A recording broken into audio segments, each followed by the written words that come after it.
Mesdames, Messieurs, bonsoir, bienvenue sur Cité Radio dans le Tour d'Eiffel, une émission que nous avons créée durant l'année 2020 et que nous reprenons pour ce premier trimestre 2021. C'est donc sur Cité Radio et également sur le Facebook Live d'ITS, Info Tour and Sport. Pour cette émission, un invité de marque, Monsieur Mohamed Moulet, vice-président du Conseil régional du Centre Val-de-Loire, délégué au sport. Bonsoir Mohamed. Bonsoir Francis, bonsoir à toute l'équipe et puis bonsoir à tous les Tourangeaux.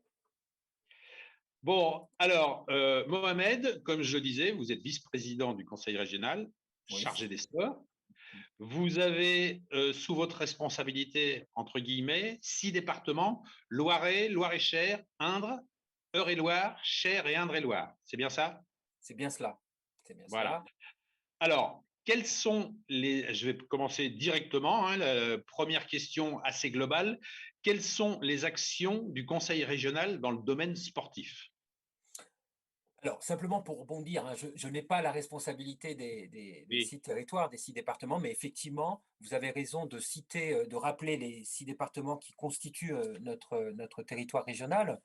Et dans ces 6 départements, j'allais dire que le sport reste une partie importante de la vie de notre vie quotidienne, en fait, de la vie de nos concitoyens. C'est un enjeu essentiel en matière de santé, en matière d'éducation, en matière de citoyenneté, de jeunesse.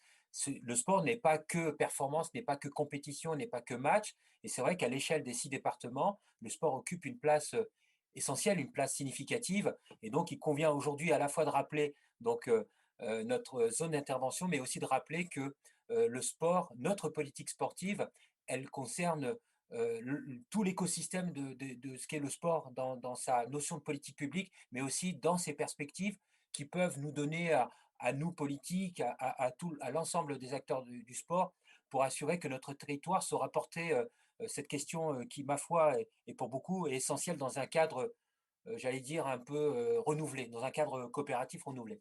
Donc voilà, ça c'est la base. Ensuite, l'action politique, ce que nous faisons, l'action régionale en faveur du sport, elle est très large, elle est composite, elle est diverse et variée, elle intègre des interventions en matière d'aménagement sportif de territoire, c'est-à-dire concrètement ce sont les équipements sportifs, avec cette volonté toujours de porter un maillage important d'équipements sur l'ensemble des bassins de vie de notre région. C'est aussi un engagement permanent, toujours dans la régularité en matière de soutien d'emploi associatif.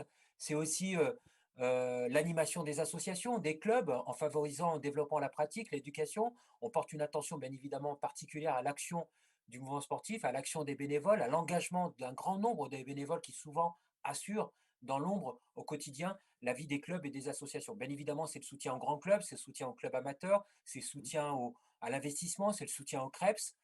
Simplement peut-être un chiffre, si vous me permettez, Francis, la Au région, je le contraire. rappelle souvent, la région, c'est plus de 640 000 licenciés, c'est plus de 7 500 clubs sportifs, c'est 82 ligues ou comités régionaux, c'est un peu plus de 350 comités départementaux, c'est 10 000 licenciés du sport scolaire, c'est l'UNSS, au sein de l'Union nationale du sport scolaire. Vous voyez, donc la région, c'est une grande politique, mais c'est aussi des habitants. Un habitant sur deux pratique, soit occasionnellement, soit régulièrement, un sport ou une activité physique. D'accord. Bon, vous avez pratiquement quoi, j'avais 3 questions derrière qui arrivaient. Elles ont été évoquées. On va y aller un petit peu plus en profondeur. Quel est votre rôle à vous, premier élu du sport? Nous, notre rôle, c'est donner du sens, en fait. C'est au-delà de la performance, au-delà de la compétition, au-delà de ce qu'on voit, ce qui est visible dans le sport, au-delà, c'est vraiment rassembler, fédérer, générer le développement de la pratique du sport. Il faut sans cesse souligner l'importance des politiques territoriales qui sont menées à la fois portées par la région, mais aussi celles portées par les collectivités départementales, les 6 départements, les 2 métropoles, les communes, pour sans cesse favoriser, accompagner, faciliter le sport pour tous, et que pour soutenir le sport pour tous, il faut aider, soutenir ceux qui justement développent la pratique du sport, c'est-à-dire le mouvement sportif, les comités régionaux, les ligues, les clubs, les associations sportives, qu'elles soient en milieu rural, qu'elles soient dans les quartiers, les QPR. Notre objectif à tous, c'est vraiment d'aider le mouvement sportif comme des collectivités qu'elles doivent prendre en compte ces changements en cours, notamment dans le contexte difficile, s'interroger sur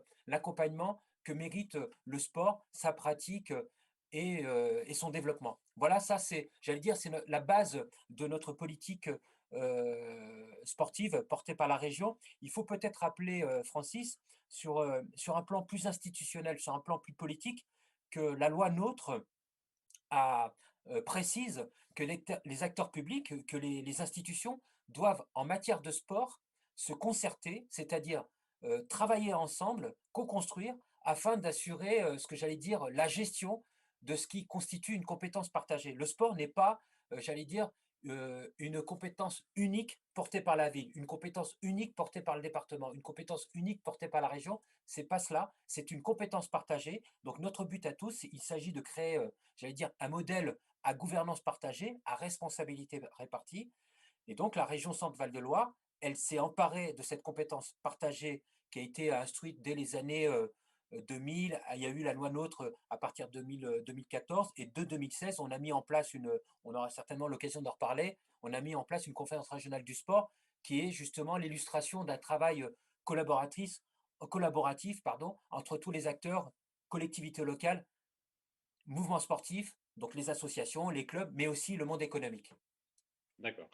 Est-ce qu'il y a actuellement des axes prioritaires que vous suivez? Je ne sais pas, là, on est à l'horizon quand je dis à l'horizon, c'est dans 3 ans, des JO 2024, Coupe du monde de rugby 2023, j'aurais dû le faire dans l'autre sens d'ailleurs. Voilà, est-ce que je suppose, et je le sais même un petit peu, le conseil régional est dans le coup de ces deux grosses manifestations qui arrivent à grands pas? Alors, effectivement, on a toujours été dans le coup, on a toujours été au rendez-vous des grands événements, des grandes manifestations sportives. Et vous avez raison de rappeler, ce sont des projets à moyen long terme et ce sont, j'allais dire, des ambitions, des caps que nous partageons tous ensemble, encore une fois, avec les collectivités, avec le mouvement sportif. Mais je pense que avant d'arriver à cela, au travers de nos axes, si je rebondis, si je réponds à votre question, on va dire qu'on a 3-4 grands axes qui permettent de construire justement cette ambition, ce chemin pour arriver à la Coupe du monde de rugby 2023 et au JO Paris 2024, mais aussi bien avant, Tokyo 2021. Il y a, pour moi, il y a l'aménagement sportif de territoire, c'est-à-dire des équipements sportifs qui répondent aux besoins locaux. Concrètement, la région Centre-Val de Loire va soutenir les infrastructures, les équipements sportifs qui sont fortement présents dans nos territoires. Nous avons un dispositif qui est porté par la région, qui est unique en France au passage. Ce sont des contrats régionaux de solidarité territoriale, c'est-à-dire que les besoins sont identifiés sur le terrain par la commune, par la métropole, en lien avec le club, en lien avec l'association. Et là, nous allons abonder en finançant donc ces équipements sportifs. Depuis le milieu des années 2000, j'allais dire plutôt 2015, on va dire même 2015, il y a 5-6 ans, on a financé plus de 200 projets qui ont été soutenus financièrement, concrètement par la région. Donc, ce sont des gymnases, des salles multisports couvertes, ce sont des équipements nautiques, ce sont des stades, des dojos, des équipements tennis. Ça, c'est le premier axe, je pense. L'objectif qui reste une priorité pour nous. Ensuite, je le disais tout à l'heure, il y a le soutien à l'emploi associatif, qui est un véritable vecteur d'animation et d'éducation. Et vous le savez tous, c'est notre dispositif du CAPASSO qui permet de soutenir les projets des clubs, des projets des associations, des clubs sportifs, en finançant, dans le cadre de leurs projets associatifs, en partie la création et la consolidation de l'emploi sur plusieurs années. Concrètement, on va permettre à un éducateur, on va permettre à un animateur sportif de développer la pratique, de développer son projet. Et c'est en cela que nous portons cette politique. C'est concrètement chaque année plus de 3 millions d'euros pour soutenir l'emploi associatif dans le champ sportif. Ça, c'est notre deuxième axe. Donc le soutien à l'emploi associatif, qui est un véritable vecteur d'animation et d'éducation. Je pense que le troisième axe, pour moi, toujours dans la perspective de Paris 24 et de la Coupe du monde de rugby 2023, c'est l'animation du territoire. L'animation du territoire, c'est-à-dire que la région va apporter un concours financier, là aussi un soutien financier, c'est très concret, aux associations sportives, aux clubs sportifs locaux pour structurer, c'est-à-dire qu'on va les aider à financer du matériel, des véhicules, à animer aussi les territoires, c'est-à-dire des manifestations sportives, hein, sur l'ensemble du territoire régional. Et donc, dans ce cadre, on aide les associations, les clubs pour s'équiper en matériel sportif et en véhicules qui sont nécessaires au développement, au fonctionnement du club, au fonctionnement de nouvelles pratiques, à l'accueil de jeunes, à l'accueil de pratiquants et à la sécurisation aussi des activités pour avoir un environnement sain et sécurisé. Donc voilà, donc ça c'est beaucoup de matériel. Souvent, on voit, vous avez vu certainement des logos de la région dans des véhicules, dans du matériel. Ça veut dire que concrètement, ils sont financés par la région Centre-Val de Loire. Oui, on voit souvent pardon, on voit souvent une communication d'ailleurs sur les réseaux sociaux que vous vous chargez de publier d'ailleurs, comme quoi Exactement. tel club s'est vu offrir un minibus pour son école de football, de rugby, de basket, voilà, des choses comme ça. Je sais que vous communiquez régulièrement sur ce genre de faits. C'est pas pour nous lancer des fleurs, mais nous sommes le premier partenaire régional sur le plan institutionnel qui versons, qui accordons des financements publics à tous les ans à une centaine d'associations. D'accord. Et ensuite, toujours dans ce cadre de l'animation du territoire, on s'attache toujours à soutenir aussi l'accueil et l'organisation de manifestations sportives, hein, tous les week-ends. Bon, malheureusement, dans ce contexte, depuis le Oui. mois de mars, malheureusement, on en a de moins en moins. Mais Mmh. en cela, c'est un enjeu pour nous, un enjeu majeur de développement économique, de développement social, touristique, de promotion des territoires. C'est pourquoi qu'on soutient la plupart des grandes manifestations sportives, qu'elles soient d'échelon départemental, régional, voire national, parce que ça permet de promouvoir le développement d'une animation, d'une discipline, et d'avoir aussi un équilibre entre nos 6 départements sur la région et à favoriser une offre de manifestations sportives exigeantes, de qualité, diversifiée et étendue dans l'année, dans la saison sportive. C'est pourquoi, et vous le savez, hein, si on parle au Tourangeau, bah, les grandes manifestations sportives, les 10 et 20 marathons de Tours, les grands tournois internationaux de tennis à Orléans ou à Blois, le championnat du monde de voltige aérien à Châteauroux, les Jeux nationaux de l'avenir en e-sport. On a financé, on a aidé les championnats d'Europe du monde aussi d'escrime à Bourges, à Orléans, les masters de badminton à Orléans, les championnats du monde d'escrime et de natation à Chartres. Vous voyez, tous ces grands événements, nous sommes au rendez-vous. D'accord. Voilà. Un message qui vient de tomber de la part de Sandrine Serrol, présidente du TBC, qui met Oui, que le conseil régional a subventionné le bus du club, mais qui a été incendié récemment. Voilà, quoi. Ça, c'est la note noire, on va dire, c'est que malgré que ce soit offert, ça n'empêche pas les gens de saccager ce genre de matériel. Mais tout ça pour oui. dire que Sandrine témoigne en disant que le conseil régional a bien aidé à l'achat d'un bus. Voilà. Euh, pour revenir, Monsieur Moulet, à la Coupe du Monde de rugby 2023, euh, la région Centre, Val-de-Loire, a postulé par l'intermédiaire de 4 villes pour être site d'hébergement, on va dire. Ce sont les villes d'Orléans, de Blois, Chartres et Tours. Ce sont 4 projets pour éventuellement accueillir une délégation durant la période de la Coupe du Monde. Est-ce que vous, qui vous êtes donc, je le répète, chargé au sport au Conseil régional, vous êtes par contre résident en Indre-et-Loire.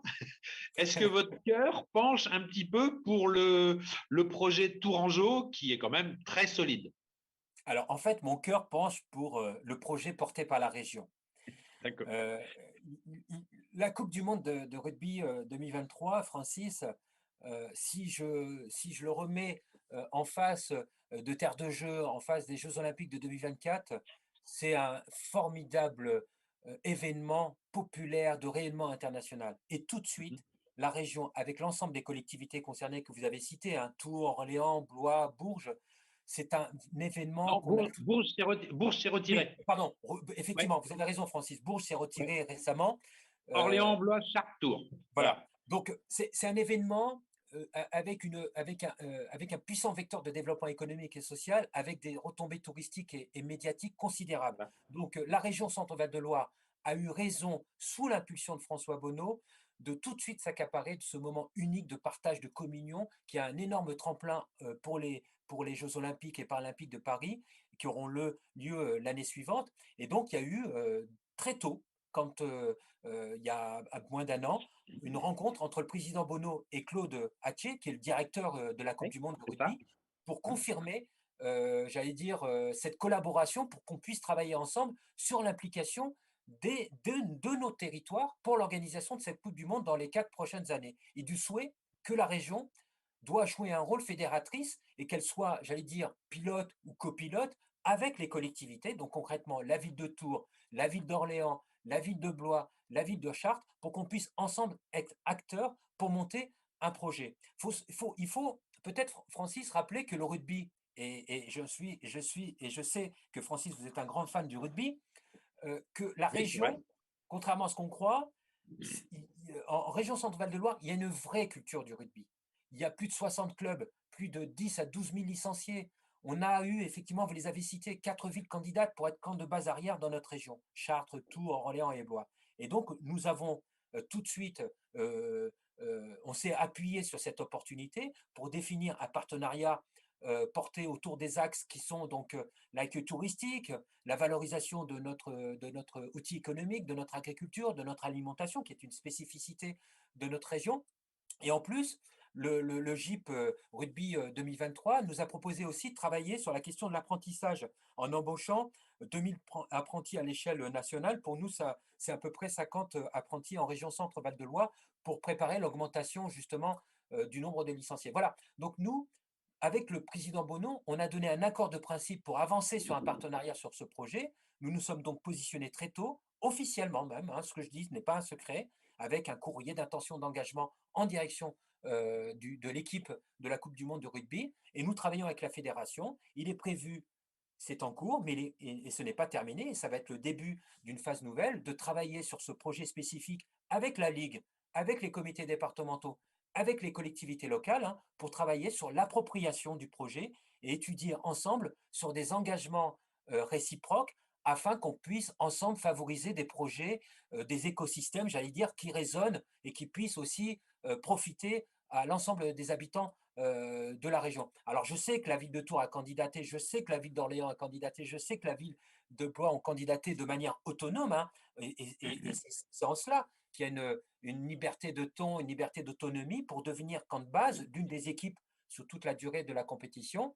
Voilà. Donc aujourd'hui, on en est là. Nous, on sera, j'allais dire, on est dans notre rôle, copilote, accompagnateur, accompagnatrice d'un projet qu'on puisse ensemble le porter et on ira jusqu'au bout puisque quand on aura le choix définitif du camp de base en région, c'est-à-dire le choix de la ville haute, qui interviendra, vous me dites, hein, Francis, je me trompe, hein, je crois, fin d'année 2021.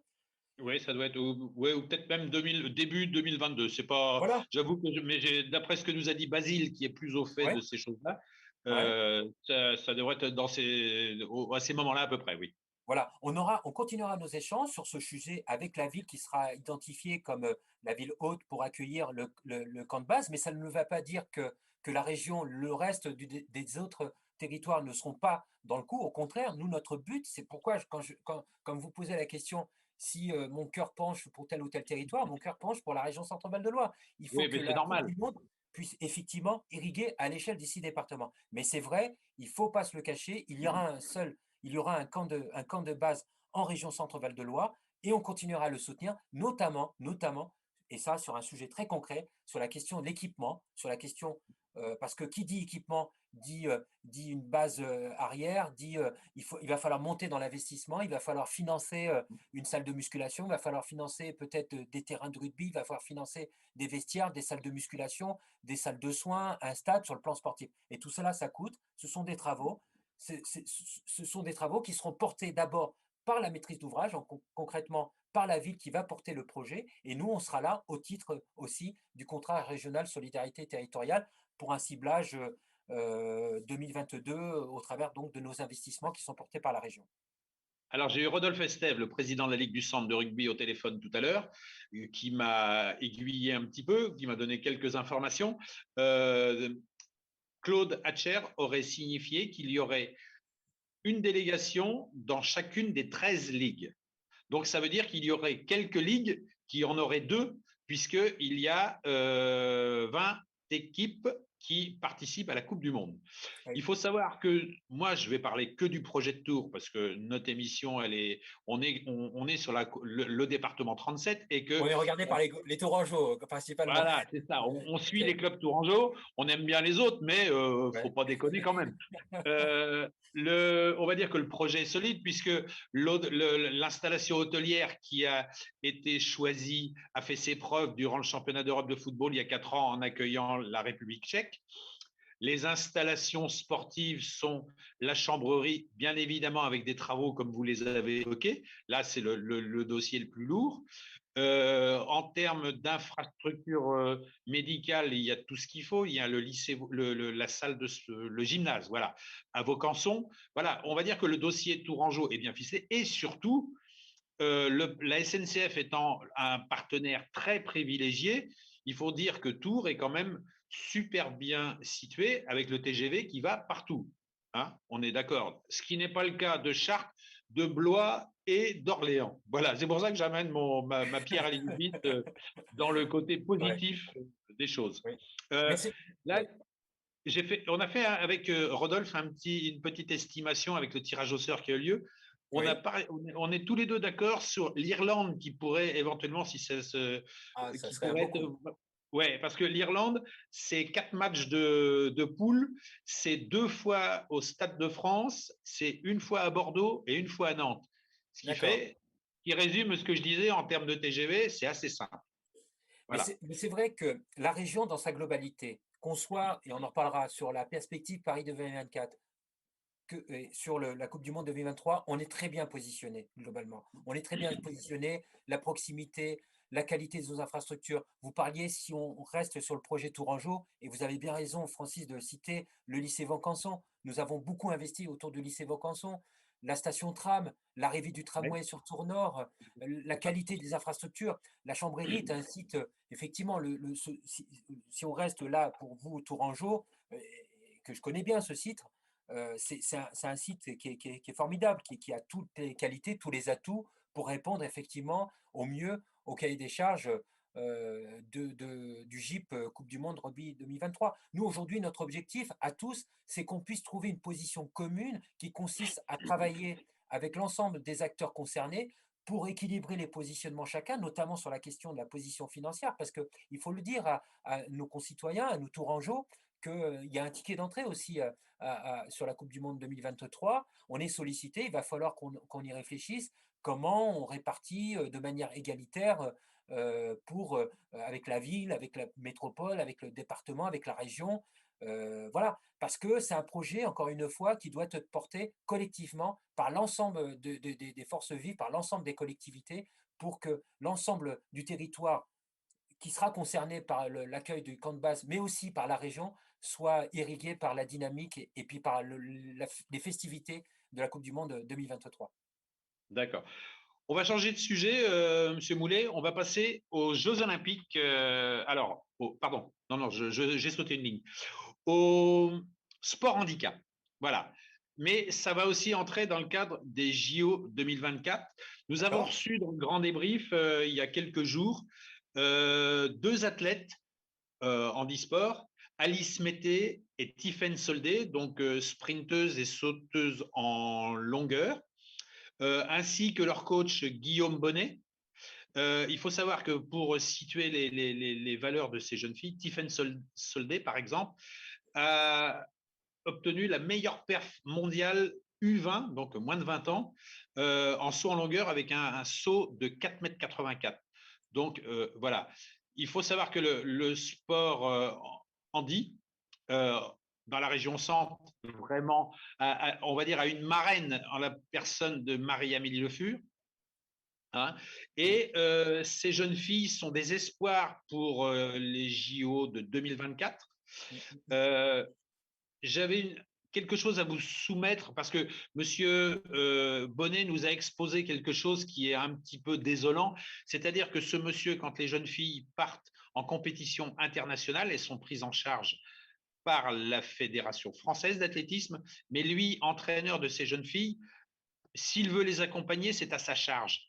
Donc, c'est dérangeant. Vous comprenez ce que je veux dire? C'est-à-dire que les jeunes filles, pendant la compétition internationale, dépendent d'un entraîneur, un DTN, et lui vient parce qu'il y a toujours un petit mot à dire. C'est lui, les filles, il les connaît au quotidien. Et malgré tout, donc, il paye son voyage, il paye son hôtel, ses repas. Est-ce que le conseil régional a des moyens à faire valoir dans ces cas particuliers? Alors, c'est vrai, effectivement, Francis, ce que vous décrivez est complètement désolant. Et vous me connaissez, et puis pour ceux qui me connaissent, je suis très sensible au sport handicap, au sport handi, au handisport en général, hein, parce que le sport est un véritable levier, un véritable outil d'inclusion. Et, euh, et malheureusement, encore aujourd'hui, et on le voit, hein, et ce que vous décrivez est d'une tristesse qui illustre bien, malheureusement, parfois, une certaine injustice. Et là, je le dis sincèrement, parce que moi, je n'étais pas vice-président à l'époque, j'étais un simple conseil régional de base, excusez-moi. C'était pour les Jeux de 2012 où j'avais poussé un coup de gueule, hein, en direction de France Télévisions à l'époque, parce que, Hum. euh, parce que la couverture médiatique n'était pas au rendez-vous des Jeux paralympiques, hein. Souvenez-vous, Francis, hein, les Oui, Jeux oui, paralympiques, il fallait attendre 1 heure, 2 heures, 3 heures du matin pour oui. voir Des les choses en différé. performances. Voilà, et souvent, et malheureusement, et souvent en différé. Non seulement c'était au milieu de la nuit, et malheureusement, en plus, en différé. Alors, on nous parlait des décalages, on nous parlait que la raison financière, business et Oui, ces enjeux économiques. C'est affreux c'est ça. parce que Alice et Tiphaine, moi je les connais parce que j'avais visité, j'ai eu cette chance de visiter le pôle quand il était à Saint-Cyr à l'époque. C'était le Ouais. seul en France, hein. C'était le premier et le seul en France, hein. Bon, il y a eu du changement, il y a eu une évolution entre-temps, il s'est déplacé maintenant, il est revenu sur Tours, il me semble, hein. Il est Ouais, actuellement en portage, maîtrise d'ouvrage avec le club de la Trois Tours. c'est Nous, ça. la région, voilà, nous, la région Centre-Val de Loire, on a un vrai sujet par rapport à ça que nous portons, notamment en lien avec nos collègues du CREPS, hein, parce qu'on a un petit pôle, un pôle ressources autour de l'handisport qui est ce qu'il est. Et puis on travaille beaucoup, effectivement, vous l'avez cité, avec on a la chance d'avoir en plus Marie-Amélie Le Fur dans notre région, qui est notre ambassadrice du Bah, c'est sport. ça. Et c'est un fort symbole. C'est pas pour rien si, parce que, encore une fois, on veut avoir un traitement égalitaire, parce que le sport est, encore une fois, est certainement le meilleur outil pour organiser, développer, coordonner, contrôler la pratique des activités physiques et sportives au profit de l'ensemble des personnes, qu'elles soient valides ou invalides, et notamment des personnes handicapées qui présentent une déficience. Et moi, je connais Alice, je connais Tiffaine, je connais leur handicap, une déficience visuelle, motrice, auditive Visuel. ou visuelle. Voilà. Je sais ce que c'est que vivre avec cet handicap, et je sais ce que c'est aussi que souffrir parce que nous n'avons pas parfois malheureusement les moyens qui sont à la hauteur, parfois nous politiques on ne prend pas aussi parfois, et je le dis, hein, je pousse une gueulante, hein, voilà, on ne prend pas la mesure de la situation de l'handisport. Donc nous, notre rôle aujourd'hui, on travaille beaucoup avec le handisport à l'échelle de la région. Nous essayons aussi de travailler avec les comités départementaux, hein. Vous avez un comité départemental Handi 37, Handisport 37, très dynamique, hein, que je salue au passage, hein, s'ils nous regardent. Nous, notre rôle, c'est d'aider à la formation, d'aider à la perfectionnement, au perfection, à perfectionner les cadres techniques, les pratiquants aux différentes disciplines sportives qui touchent le handisport. Pour cela, c'est des moyens, c'est de la formation, c'est de la formation des dirigeants bénévoles, des dirigeants salariés, comment gérer, comment animer des associations qui ont en leur sein de leur club des sections sportives handisport. C'est d'inciter à la création aussi de nouveaux groupements sportifs. C'est d'assurer des liens, des contacts entre les clubs et les associations euh, sportives. C'est d'inciter les jeunes aussi à la découverte et à l'éveil des pratiques sportives. J'en parlais encore cet après-midi et encore hier soir, puisque nous avons officiellement installé la première réunion du réseau régional Terre de Jeux, et on a beaucoup parlé handisport, parce que voilà, il faut assurer ensemble la promotion des activités handisport au sein de l'ensemble de l'écosystème du sport, collectivité territoriale, institutionnelle, monde professionnel, parce qu'il faut changer, il faut continuer, et on a là la preuve, ce que vous dites Francis, ce qui est anormal. Il va falloir encore une fois peut-être taper du poing sur la table et redire les choses clairement, peut-être organiser une opération un peu coup de poing, un séminaire exceptionnel, je ne sais pas, mais encore une fois, on le voit à travers cet exemple malheureux d'une certaine injustice.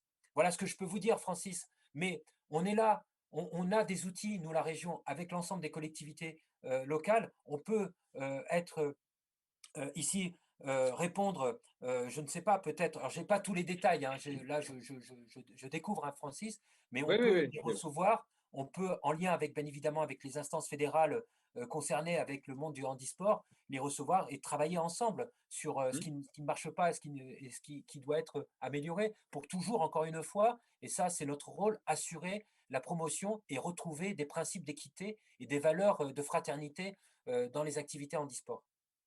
D'accord, très bien, c'est très clair. On va passer encore à un autre sujet, parce que des sujets, j'en ai plein. On devait faire 45 minutes, je crois qu'on est bien parti pour 1 heure, mais ça va, on n'est pas trop pris par le temps, il y a rien derrière nous. Ouais, je suis Alors, complètement. un sujet récurrent en ce moment, en cette période de pandémie, c'est le sport à l'école. Ouais. On a des enfants en pagaille qui, bah, en ce moment, ont plutôt tendance à rentrer à la maison, à prendre le téléphone, la tablette, l'ordinateur, la télé, jouer avec la Wii, mais il ne se passe rien, pas grand-chose en tout cas, en termes de sport. Alors, je parle du sport à l'école, mais aussi du sport le mercredi après-midi ou le week-end tout simplement. Est-ce que vous, vous auriez des idées à apporter aux gouvernants pour qu'il y ait des choses beaucoup plus souples, beaucoup plus moins catastrophiques, oui, qu'on fasse moins dans le catastrophisme, pardon, pour que nos enfants retrouvent les pelouses, les salles, etc. Parce que là, ça devient pénible. Et puis que le travail des enseignants à l'école soit simplifié, parce qu'on on a l'impression parfois d'être dans une paranoïa totale. Mm. Alors, l'accès au sport, et notamment l'accès au sport des jeunes, est une priorité. Elle a toujours été une priorité pour la région Centre-Val de Loire et notamment pour François Bonneau, qui est très sensible sur ce sujet. Euh, Ça constitue un enjeu de santé. Et vous avez raison, Francis, de parler de sédentarité parce que c'est effectivement, depuis le début de la crise, c'est un gros enjeu de santé. Et on doit pouvoir, tous ensemble, dans le cadre de nos politiques en faveur de la jeunesse, impulser, trouver une place plus qu'importante avec une prise en compte du contexte social, du contexte sanitaire au sein notamment de nos différents dispositifs. Ça me permet de profiter de dire que, en fait, c'est un peu la réflexion que nous avons actuellement avec les JO, avec Terre de Jeux, avec la mise en place de la conférence régionale du sport, parce que ce sont des sujets effectivement qui nous sont remontés à la fois par le mouvement sportif, à la fois par l'UNSS, hein, vous l'avez dit, C'est voilà, ça.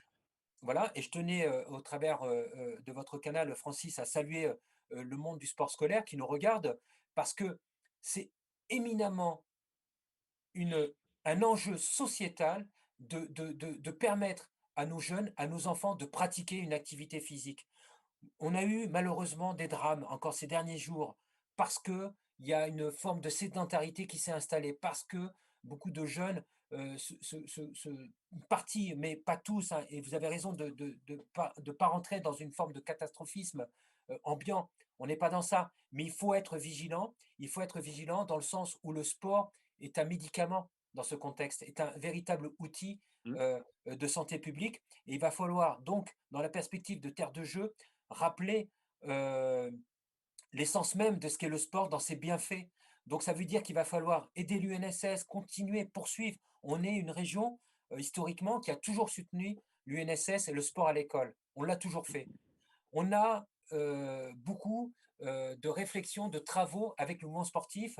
Nous avons identifié avec les services de l'État, avec les collectivités locales, avec le mouvement sportif, de nombreux enjeux qui doivent permettre à tous les territoires de, de ressusciter des vocations sportives à partir de, j'espère, du retour à la vie normale, de refavoriser la pratique du sport. Quand on parle de Paris 2024, quand on parle de Coupe du Monde de rugby 2023 tout à l'heure, c'est aussi de permettre de bénéficier des Jeux de la Coupe du Monde à l'ensemble de nos jeunes, à l'ensemble de nos habitants qui puissent pratiquer, si possible, au plus près des lieux de vie, si possible, avoir un équipement au plus près de chez soi, si possible, avoir un accès libre et gratuit, un équipement aux portes de sa maison, au pied de son immeuble. C'est cela le sport du quotidien. C'est vrai qu'il y a un vrai enjeu dans le cadre du contexte sanitaire, hein, qui a ralenti beaucoup de choses, qui a ralenti l'activité sportive, qui a bouleversé l'activité sportive. Et c'est pourquoi nous avons intégré dans nos réflexions, dans la conférence régionale du sport, dans la réflexion autour de terre de jeu, dans la réflexion de Paris 24,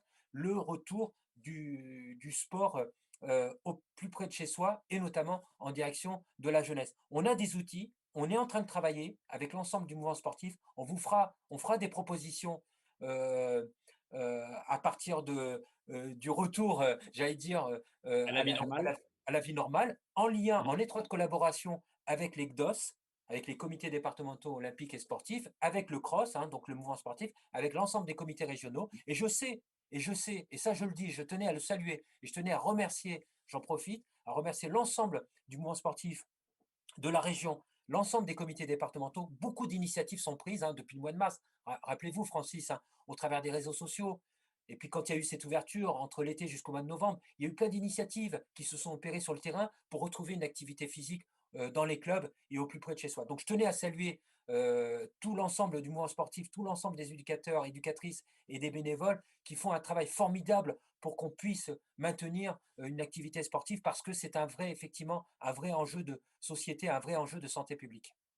Et recréer les liens sociaux, comme Exactement. comme nous le signifiait Sandrine Serrol, qui nous suit assidûment, visiblement, ce soir. On va changer de sujet, Monsieur Moulet. On va passer sur les infrastructures sportives. Alors moi, je vais vous parler évidemment de Tours, la Couronne, éventuellement parce que je ne maîtrise pas toute l'Indre-et-Loire, et je vais bien évidemment ne pas vous parler des autres départements parce que je ne maîtrise pas du tout. Euh, Nous, à Tours, voilà, depuis 1980, ville la plus sportive de France cette année-là. Hein. Le TVB, alors ça, c'est sous toute réserve parce que je ne suis pas sûr de ça. Je crois me souvenir, mais si je dis des bêtises, que les gens ne m'en tiennent pas rigueur, je crois que le TVB, qui ne s'appelait pas comme ça à l'époque, accédait à la Pro A, qui ne s'appelait pas la Pro A, je crois. Le football était en première division, c'était le FC Tours. L'ASPO Tour basket était championne de France pour la deuxième fois, avec des Bowen, Bergeron, Barré, Vacher, De Mars, Sénégal, etc. De Witt et Reynolds, voilà, je les ai pratiquement tous cités. Le hockey était champion de France avec Pelofi, Fiedler, Lucier, Del Monaco, Tillien. Je me rappelle de tout ça, c'était la fin d'adolescence, on va dire. Voilà. Mais les infrastructures, donc c'était la belle période du sport tourangeau. Les infrastructures à cette époque-là étaient bien. C'était donc 1980. 40 ans après, nous avons les mêmes bâtiments, les mêmes stades. Il ne s'est rien passé, mis à part mon conseil qui est sorti de terre. Et puis là, il y a un projet qui devrait aboutir 2023, deuxième semestre, je crois, c'est le projet du Halbardier à côté du Palais des Sports, où il va y avoir quelque chose de très joli a priori.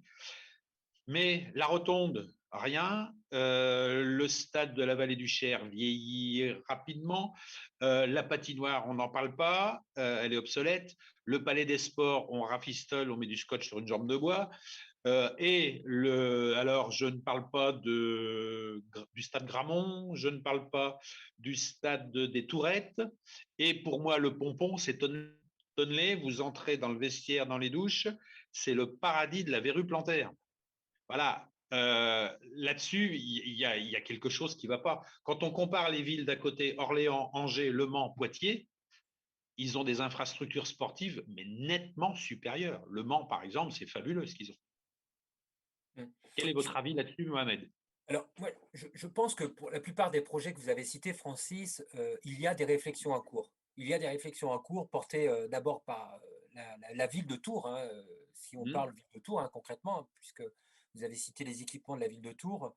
Je pense au Palais des Sports, il y a une réflexion en cours. Je pense, et vous l'avez dit, vous l'avez bien effectivement décrit sur la halle Mon Conseil, il y a notamment dans la perspective, certainement probablement d'une montée éventuelle, hein, il y a obligation de restructurer de l'intérieur, la halle Mon Conseil. Vous avez parlé de la rotonde, il me semble, que la ville de Tours a un projet autour du gymnase de la Rotonde. En fait, le Oui, dans le sujet, cadre de l'aménagement du Sanitas, je crois. oui, voilà, dans le cadre du NPNRU. En fait, c'est le Ouais. nouveau programme de rénovation urbaine qui Voilà. Il permettra faut savoir. voilà, de Voilà. restructurer le quartier du Sanitas dans sa dimension Voilà. sociale, mais aussi dans sa dimension urbanistique. Et je Voilà. pense qu'il y a un projet fort intéressant porté C'est ça. par Et l'équipe de. d'ailleurs, le projet Albardier, il y a des disciplines sportives qui sont actuellement à la Rotonde, qui vont être Oui, transférées au Albardier.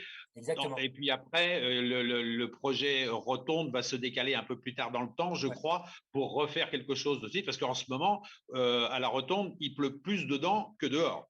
Oui, Hein, donc, mais en fait, vous savez, ce que je vais dire, je vais me tirer une balle dans le pied, mais en fait, ce qui nous ralentit tous ensemble, nous, responsables politiques, responsables d'institutions publiques, c'est pas ne pas faire ou ne pas avoir d'idées ou ne pas avoir de volonté pour transformer les équipements, c'est notre manière, nos procédures administratives qui parfois ralentissent certains de nos projets et justement, et ça donne ce résultat. Parce que je sais et j'entends et je fais confiance aux équipes municipales, quel que soit hein, le bord politique, hein, je ne suis pas là pour faire de la politique, hein, qu'on soit à Tours, qu'on soit à Orléans, qu'on soit à Bourges, à Chartres, à Vendôme, à Romorantin, à Dreux, voilà.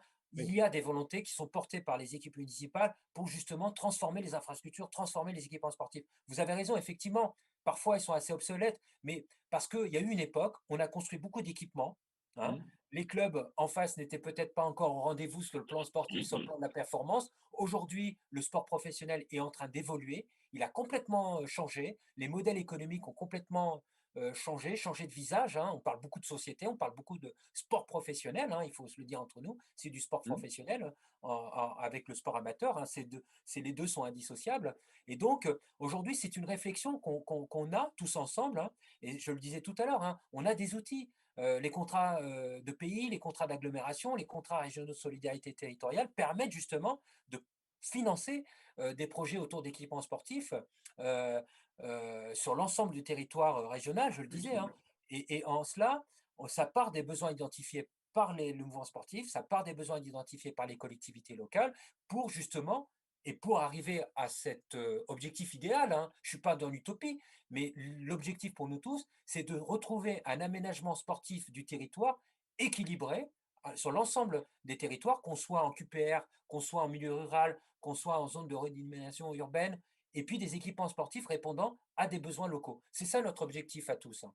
Voilà. Je ne fais pas de la politique politicienne, mais parfois, malheureusement, le côté procédurier, un peu le côté administratif, fait que ça ralentit sur nos volontés politiques que nous avons affichées sur le papier. Mais je crois beaucoup, je garde espoir sur, et vous les avez cités, il y a un superbe projet au Albardier, il y a un superbe projet autour du Palais des Sports, on va avoir un projet autour de la le Mont Conseil, on va avoir un projet autour du gymnase de la Rotonde, on a de superbes projets à Orléans, du côté de Chartres.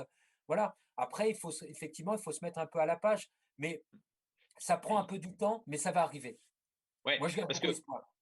pour en revenir à Tonlé, parce que comme vous l'avez dit au début, je suis un fervent supporter de Ouais, l'US Tour, de l'Ouest-Tour, ouais. euh, en étant même un bénévole. Mais je vous assure que là, quand on parle des vestiaires sous la Ouais. tribune, on est là dans l'hygiène.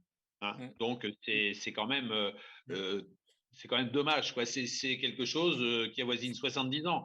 Je pense Les que, tribunes ont été peintes en ouais, orange et bleu par ouais. les bénévoles. Bah, Voilà, quoi. et ben C'est, justement, moi, je pense et j'espère, hein, ne pas me tromper, mais peut-être que nos amis du monde du rugby qui nous regardent aussi euh, pourront peut-être défendre justement cette dynamique de la Coupe du Monde 2023 pour défendre un projet qui puisse être un lieu adéquat, un lieu adapté, un lieu qui puisse répondre aux besoins locaux sur le plan sportif, sur le plan administratif, sur le plan de la performance, sur le plan aussi du développement de la pratique, des entraînements pour les jeunes et notamment sur la question d'hygiène.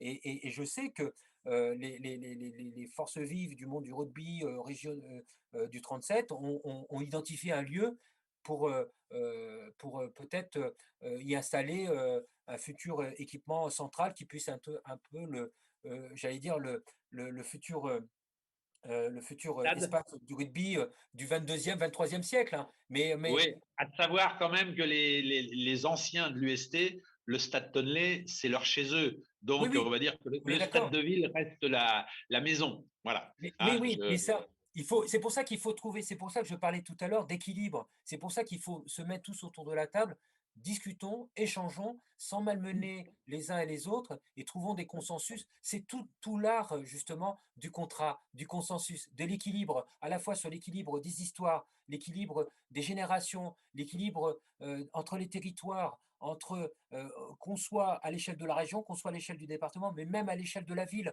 Concrètement, là, ce que vous citez, Francis, vous avez entièrement raison. Même au sein de la ville, il faut maintenir cette histoire entre l'histoire du Stade Tonnais, parce que c'est une histoire qui est imbriquée sur la partie ouest de la ville, le Stade Tonnais, autour de Rabelais, le jardin botanique à côté, tout est lié. Donc tout ça, il va falloir se mettre autour de la table pour construire un projet qui puisse être adapté. Et nous, Région Centre-Val de Loire, nous sommes là pour accompagner, pour que le projet puisse être soutenu grâce au contrat régional solidarité territoriale qui permet de financer justement ce type d'équipement. Ils ont d'ailleurs le même problème à Chinon, où ils ont des Oui, infrastructures qui sont vraiment très vieillissantes. Voilà. d'accord. On va passer à autre chose. On va rentrer dans du Ouais, cas par cas. Un peu. Donc, toujours là, on est dans le 37. On se voit souvent dans les salles, sur le bord du terrain. ouais, Voilà, on fréquente les mêmes lieux. exact. Euh, comment dire, vous avez dû entendre depuis, allez, maintenant ça a 15 jours, 3 semaines, il y a une petite bombe quand même dans le milieu du basket tourangeau, avec le futur, comment dire, les trois, l'entité UTBM qui va disparaître au 30 juin pour avoir un autre nom. Le P3L va être l'antichambre de ce futur club professionnel. Le P3L sera la section amateur. Et le TBC redevient un club à part entière. Mais il y a quand même un mais, c'est qu'on voit ça sur les réseaux sociaux. Moi, je connais des gens un peu de partout dans le milieu du basket et j'entends des choses. Voilà, il y a quand même une entité basket qui est depuis des décennies ASPO, donc comme je l'énumérais tout à l'heure avec des titres nationaux, qui est devenu après TBC, mais c'est toujours ça. Et là, on va dire que le côté, alors ce qui dérange beaucoup de personnes, c'est que le nouveau club euh, va récupérer un bébé tout chaud. C'est pas non, c'est pas le mot bébé tout chaud. Un bébé, oui, voilà, tout habillé. Voilà, c'est mieux comme ça, en quelque sorte, puisque le TBC se retrouve un club à part. Je suis pas forcément clair, mais je suppose que vous avez compris mon explication.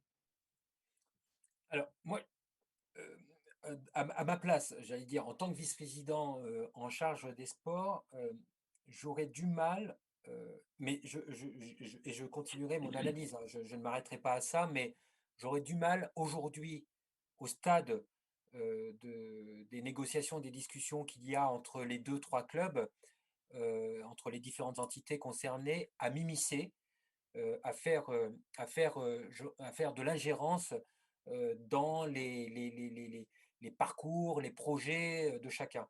Je pense que pour moi, là où je suis aujourd'hui, en tant que vice-président, en tant qu'élu, en tant que responsable politique, il faut faire en sorte d'être attentif, d'être soucieux des projets de chacun et de faire en sorte qu'il n'y ait pas de perdants, qu'il n'y ait pas de victimes dans cette histoire. Je m'explique. Je pense que il est normal qu'on puisse avoir de l'ambition. Il est normal qu'un club puisse grandir, qu'il puisse viser le plus haut niveau national, voire international. Chacun est libre et au contraire, on ne peut que pousser dans ce sens. Après, attention aussi à ne pas, et j'entends ce que vous dites, Francis, à ne pas déstabiliser, à ne pas mettre en difficulté ce qui fait la base du sport, les fondamentaux, c'est-à-dire jeunesse, formation, accès au Hum, niveau. Tout cela, c'est ça qui construit un grand club. Voilà. hum. Moi, je n'ai rien contre le projet de l'UTBM. Je ne peux que le soutenir. Je n'ai rien contre le projet du Tour Basket Club. Je ne peux que le soutenir. Je n'ai rien contre le projet du P3L. Je ne peux que le soutenir. D'autant que j'adore ces trois clubs. Voilà. Aujourd'hui, alors je ne sais pas, je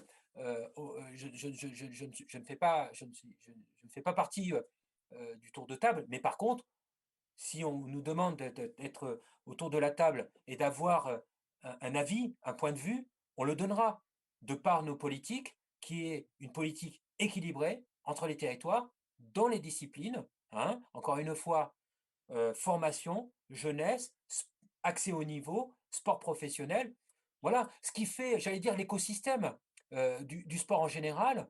Et puis attention aussi, on est dans un contexte particulièrement difficile, donc il faut que ce choix doit être réfléchi. Je pense qu'il l'est et je l'espère, mais ça, il n'y a que la ville en tant que politique qui pourra Oui, c'est me le ça. dire. Voilà, il Oui, faut que on le va dire que modèle. ça va être en quelque sorte, de toute façon, un problème interne. Ça, Oui, oui, c'est des personnes. Voilà, ce sont des bruits qui remontent. Maintenant, on a les réseaux sociaux, si bien qu'on a les facilités à lire plein de choses. Voilà, moi, ce que je vous retranscris là, c'est ce que j'ai ouais. lu, c'est ce que j'ai Nous, entendu. nous, on reste, Voilà. nous, région, on est à la disposition du mouvement sportif, de la fédération, de la ligue, du comité départemental, des clubs concernés, pour écouter, pour entendre et pour faire aussi des propositions, donner notre point de vue dans ce contexte qui est très difficile, hein, où le sport malheureusement a été malmené. Il a été malmené parce que, et là je le dis, hein, il a été malmené par le contexte sanitaire, mais il a été aussi, avant le contexte sanitaire, le sport avait été malmené parce qu'il y a eu un désengagement de l'État. Voilà. Bon, Oui, l'État oui. aujourd'hui s'est un peu rattrapé avec la création de l'Agence nationale du sport, avec il y a une rétribution des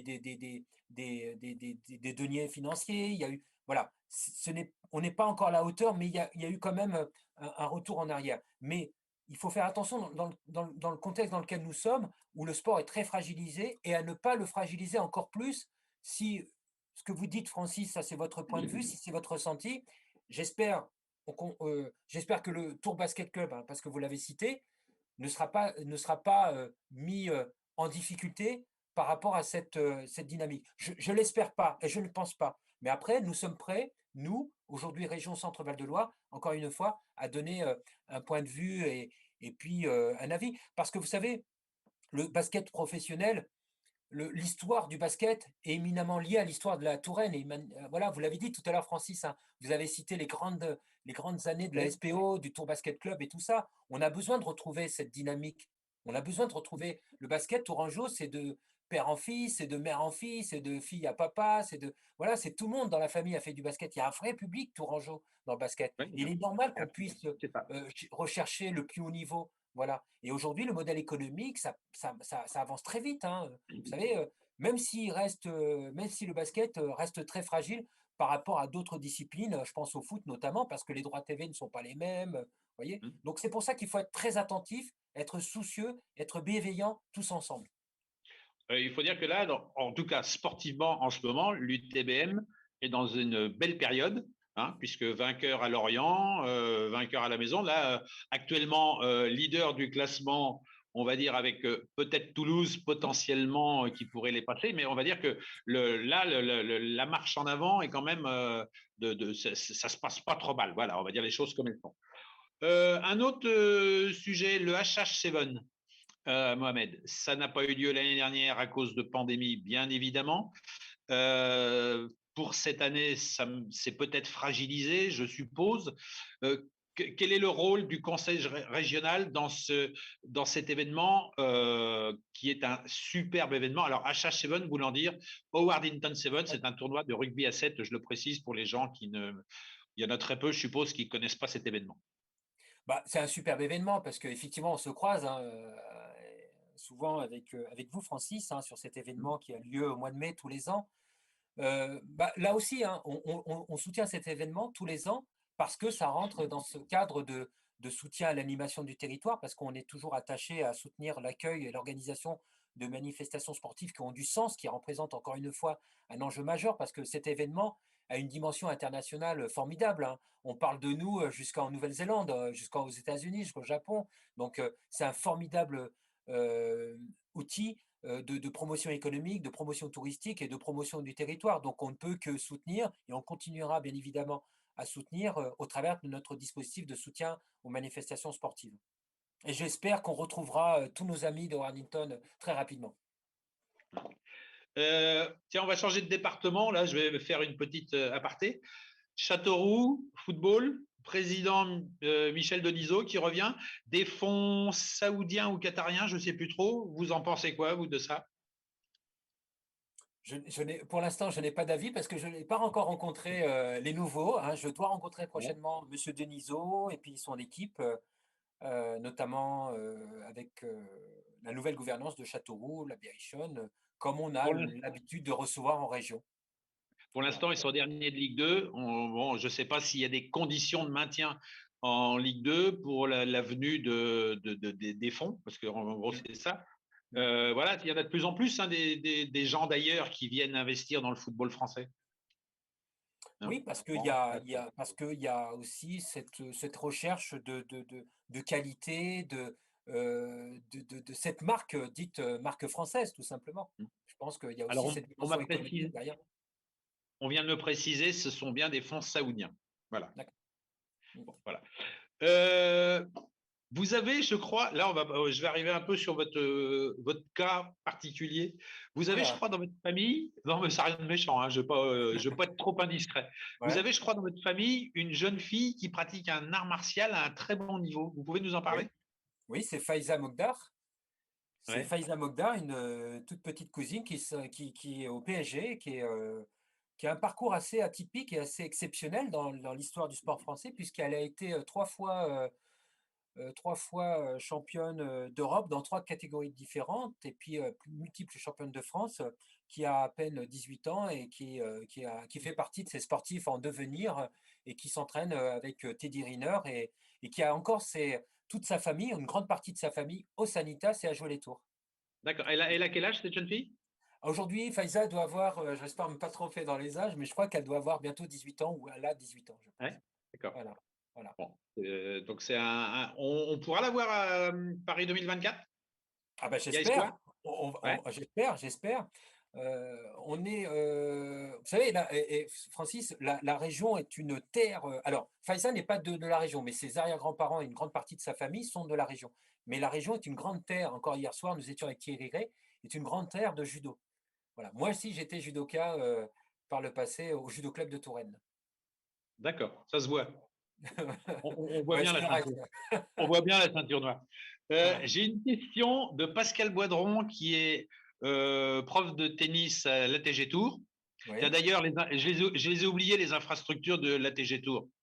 C'est vieillissant, ça a besoin d'une grosse visite, comment dire, un gros nettoyage, de la ouais. reconstruction. Ouais, quoi, ça a besoin d'être revisité complètement, ça. Voilà.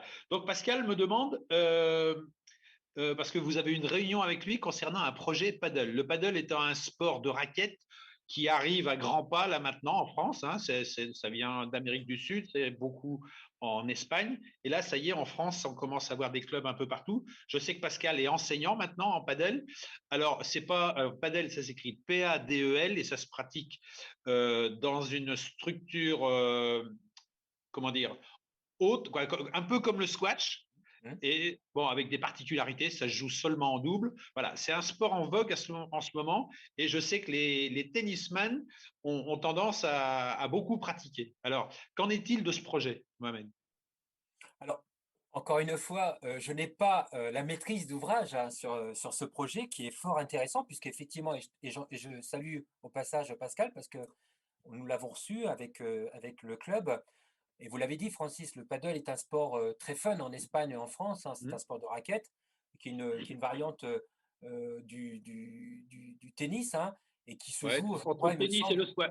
Entre le Ouais, tennis et le voilà, squash. voilà, exactement. On est sur un cours plus petit, hein, qui est entouré de murs et puis, j'allais dire, de grillages, hein.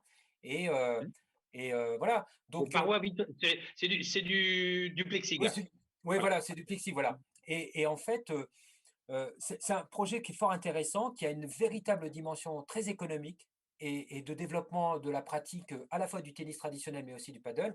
Donc, je pense que c'est un projet qui mérite d'être soutenu par la région, par la métropole et par la ville de Tours. Donc, en tout cas, nous, on sera en rendez-vous, mais là aussi, nous n'avons pas la main sur ce projet puisque ça reste un équipement en maîtrise d'ouvrage ville de Tours. Mais en tout cas, on a reçu le club et on a trouvé fort intéressant la dimension, encore une fois, la dimension de loisirs, la dimension de la performance, la dimension économique autour de ce projet.